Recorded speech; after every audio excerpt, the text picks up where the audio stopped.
মেঘের রাজ্য সাজেক ভ্যালিতে আপনাকে স্বাগতম। সবুজ পাহাড়, সাদা মেঘ আর আঁকাবাঁকা পথের দেশ। সাজেক রাঙ্গামাটি জেলার বাঘাইছড়ি উপজেলায় অবস্থিত। তবে এখানে যাওয়ার সহজ পথ খাগড়াছড়ি ও দীঘিনালা হয়ে।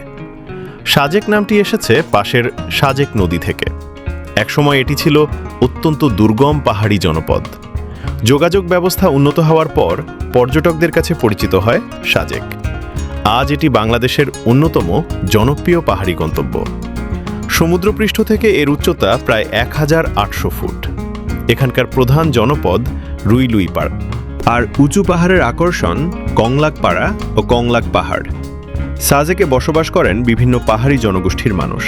তাদের জীবন, সংস্কৃতি ও আতিথেয়তা সাজেককে করেছে আরও বৈচিত্র্যময়। ভোরে পাহাড়ের বুক জুড়ে নেমে আসে মেঘের সাদা চাদর।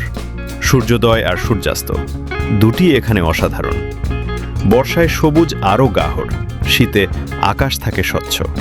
পাহাড়ি পথ ও আবহাওয়া বুঝে ভ্রমণের প্রস্তুতি নিন। স্থানীয় সংস্কৃতিকে সম্মান করুন, প্লাস্টিক ও ময়লা ফেলবেন না। মেঘ ছোঁয়ার স্বপ্ন নিয়ে একবার ঘুরে আসুন সাজেক।